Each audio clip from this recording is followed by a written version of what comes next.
হরে কৃষ্ণ।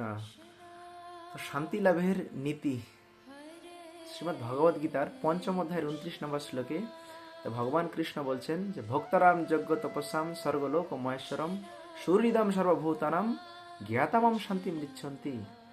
যে ভগবান বলছেন যে আমাকে সমস্ত যজ্ঞ তপস্যার পরম ভক্তা এবং সর্বলোকের মহেশ্বর জেনে এবং সুহৃদ সমস্ত জীবের সুহৃদ রূপে জেনে এই যোগীরা এই জড়জগতের সমস্ত দুঃখ কষ্ট থেকে শান্তি লাভ করেন।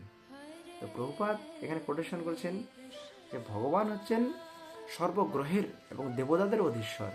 তাই মানুষের কর্তব্য যে ভগবানের সেবার জন্য নিজের সমস্ত কিছু উৎসর্গ করা উচিত।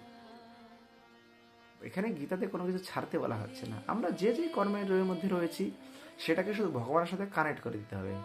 যোগ কর্মসু কৌশলম, তাহলে আমরা শান্তি লাভ করব। হরে কৃষ্ণ। জয় জগৎগুরু শিল প্রভুপাদ কি জয়।